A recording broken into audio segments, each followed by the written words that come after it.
Let's go, Oklahoma fans. You boomer Soonered your way to one of the crazier victories of the SEC season.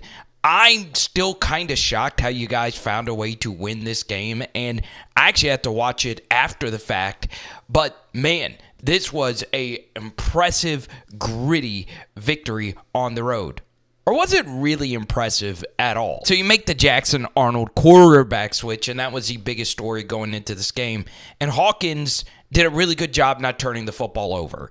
And, of course, making this play. Okay, so Eugene Asante has seen his fair share of really talented dual threat quarterbacks. He's gone up against Jaden Daniels and many others, right? Obviously, Jalen Milroe. And he kind of gets cut off by this defender, and he misjudges Hawkins' speed, and it's all she wrote. Okay, this is freaking ridiculous acceleration. Now, of course, Jackson Arnold can also run really well, but I am not sure if he has this level of burst. Absolutely ridiculous run. All right, y'all, how many football players in the SEC are better than Denny Stutsman is at linebacker? I mean, the answer can't be that many. Look at him take on not one, but two blocks here on this fourth down. He folds Jarquez Hunter. Now, is he bigger than Jarquez Hunter? Sure, but he was already taking on a block from this offensive lineman, and that helped create traffic, okay? Now, it did help that Bowman came in and submarined and helped make the play, but in these goal line situations, you just want to make it tough. All right, we get to this 3rd and 7. You Oklahoma fans, let me know, all right? Obviously, you're going up against a DB with inside leverage. This is just your typical kind of rub play. Is this a rub? I understand 87, his job right here is to try and get out of the way and just create traffic. Is that a rub? I mean, yeah, I do think that's enough contact to call it. Still a good throw by Hawkins, and this ends up being a really long play, though, that's called back for offensive pass interference, okay? All right, so I have seen some Oklahoma fans talk about the DBs getting burned in coverage. I am not hyperbolizing here. I don't know how many wide receiver rooms in the SEC are deeper and better than Auburn's, right? Lambert Smith is a really good player. True freshman Cam Coleman is going to be a first-round pick. This is a ridiculous grab on an underthrown ball. This is a good job by Lambert Smith stopping, which helps create separation here, stacking that DB and making that catch pretty simple, but it was also very difficult. And then, of course, you run the football. You force everyone to get into the box, and guess what? You hit a deep shot, okay? It looks like this is just a two-man route concept here. And Payton Thorne, I know a lot of Auburn fans are wondering, where the hell was this in the fourth quarter? Well, this ball was an absolute dime. I don't care. Anyone that wears number 11 at Auburn, I'm always going to call him Chris Davis. So Chris Davis scores the touchdown. Still one of the craziest plays of college football. All right, so we get to this 3rd and 3, and let's just call it a buck. I am starting to think, especially if you have a dual threat quarterback, that making full field reads is just overrated. Okay, first thing, could this ball have been thrown? Yes, but if it's late or if this guy has a really good break on it, it's a pick six, okay? But this ball could have been thrown. It could have been thrown, all right? But it's risky, right? You don't want to lose a game right here. You're down 14-7, okay? Now, you get to the second part of this play, okay? Backside, the slant to 15, who I think's been decent this year, is here. Okay, so finally Hawkins gets to it. Let's say you throw this late, or he gets tipped or whatever. It could be a pick going the other way. So instead of throwing either one of those risky throws, and I think the first was riskier than the second, he decides to tuck and run, and guess what? No turnovers, right?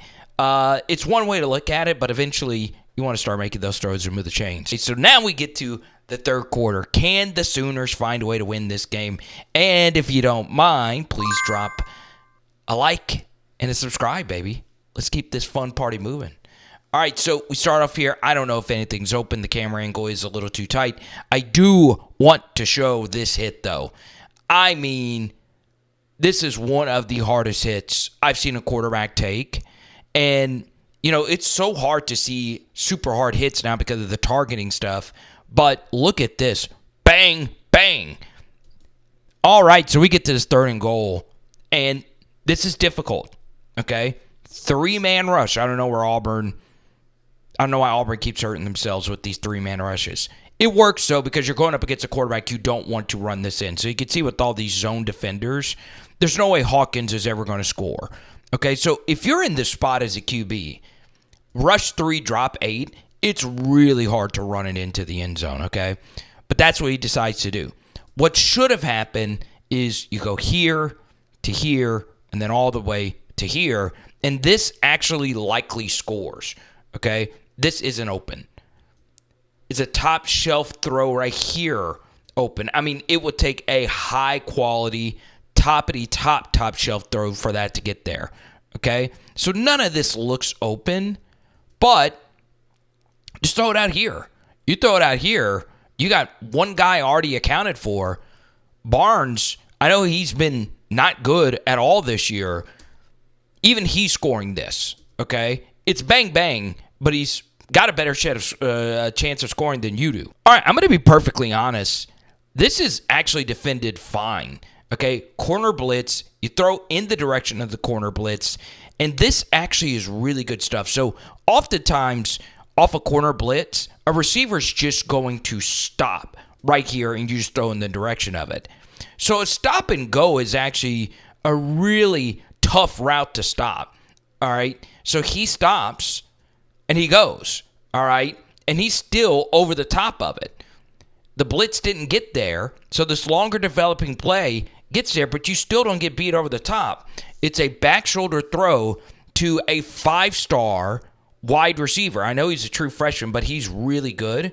And this true freshman wide receiver class, they're all aliens. All of them. They're not of this world. All right, so these types of shots were just open all day, right? 10 had a really, really, really good day.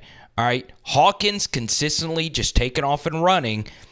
This flat defender lets the out and up tight end go, and all you got to do is toss it to him wide the frick open. Beautiful design. Okay, you love seeing these kinds of things. Okay, so now it's just off to the races. You're down by 11. Can you make a guy miss and fall forward? Okay. Not clean, but he gets there. Good stuff. So I want to welcome back all our Auburn Tiger fans. And full disclosure, I am not a fan of Oklahoma or Auburn, right? So Auburn, if you want me to do more videos on your team, let me know. If you guys keep showing me love, I don't mind doing it. 2nd and 8. Okay. This is my philosophy in this spot, okay? Single high safety. I really want this quarterback to nickel and dime me down the field. So I am telling my DBs, don't get beat deep over the top. Okay, so play action fake. Give up everything here. I am just honestly playing quarters and 3 basically the entire time. And that might be what you're doing. Okay? But Hawkins has a perfect pocket. You're doing a lot of this rush 3, drop 8 stuff because he hadn't really beat you with his arm. And they're just saying, look, we're not going to let him run on us. So Hawkins sits back in this pocket, 7-man protection, and throws a bomb. And the DB gets beat over the top. Okay? It's just really, really, really poor defensive back play. And I believe this was 13's first catch of the season. Now, I do give you credit for making the touchdown-saving tackle, but man, that is a time you do not want to get burned. And then, honestly, MVP was 10, man. He just crushed him, all right? Because he was having such a big day, and one of his biggest catch got called back for a penalty, you've really got to respect the split zone, right? This DB is just sitting here waiting for the tight end to come across here on the split zone, okay? So this DB is running along with them in man coverage as well, and guess what? That's a lot of respect for Hawkins in the split zone right here, and 91 has a chance here to make a play, and the linebacker just kind of ran in here. So even Javonte Barnes can get in, and look at this from the left tackle. That is a nasty finish, and he did not trip on anyone. Bang! That is what I'm talking about right there. walk-in tutty. Beautiful. Man, this is the defensive call of the year. 3rd and 4, Payton Thorne plus territory. There's a lot of blitz equity here, right? Because if you sack them, you're more than likely preventing them from kicking a field goal and or going for it on 4th down, okay? So, what happens? Well, Payton Thorne is probably thinking this is going to be a 0 blitz. But Oklahoma instead bails 3 of their blitzers. And guess what?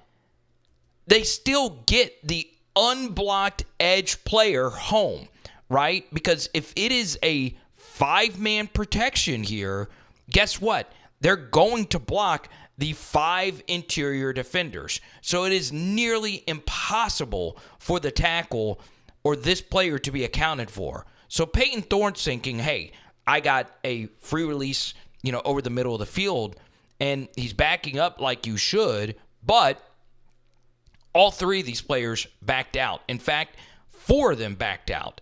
And even though 10 doesn't have the cleanest drop right here, he actually is falling over. He pick sixes. Bang. Okay? Now, the thing that sucks about it is you ran a go with this receiver, and you threw it to the 2 receiver side. So there's no fast guys to run this down.